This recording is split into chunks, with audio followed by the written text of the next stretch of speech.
Hey everybody, today we'll talk about how to fix or how to solve being slow on Picsart. To know how to fix or how to solve being slow on Picsart app, you should just go to settings.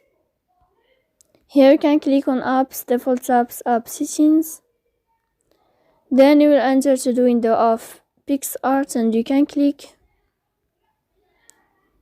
Here in this page of app info, you can click on first stop and you can click OK. Then you will enter to the window of storage. Here you can click clear cache. Don't click clear data because that can cause you errors or can delete your account. In the end, you can turn on your airplane mode and you can turn off your airplane mode again. So please don't forget to support us by like and subscribe. See you next time in another video and thank you for your attention.